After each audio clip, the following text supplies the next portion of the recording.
मुल्क भर में कोविड के मामलात में बतदरीज कमी और रियासतों की जानिब से लॉकडाउन के कवायद में नरमी के बाद हैदराबाद इंटरनेशनल एयरपोर्ट RGIA ने इस वबा के खिलाफ लड़ाई की तैयारी की है ताकि मुसाफरीन को महफूज और आसान सफर के तजुर्बे से हमकिनार करवाया जा सके। बुध को इस सिलसिले में जारी करदा बयान में RGIA ने कहा कि कोविड के प्रोटोकॉल जैसे मास्क के इस्तेमाल, समाजी फासले के असूलों पर अमल करते हुए इस मुश्किल घड़ी में फिजाई सफर को आसान बनाया जा रहा है।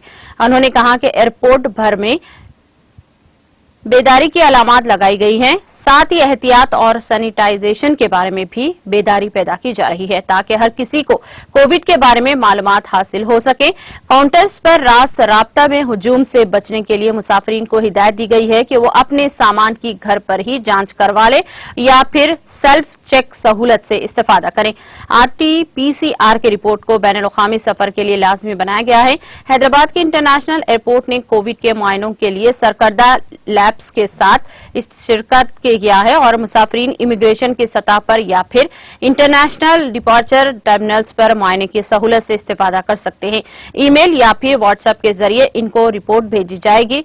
रिपोर्ट की हॉट कॉपी भी दस्तयाब करवाई जाएगी। GMR के तर्जुमान ने कहा कि हुकूमत हिंद के लाजमी कोविड के प्रोटोकॉल के मुताबिक हैदराबाद इंटरनेशनल एयरपोर्ट मुसाफरीन की सलामती को यकीनी बनाने के लिए सख्त इक़दाम कर रहा है।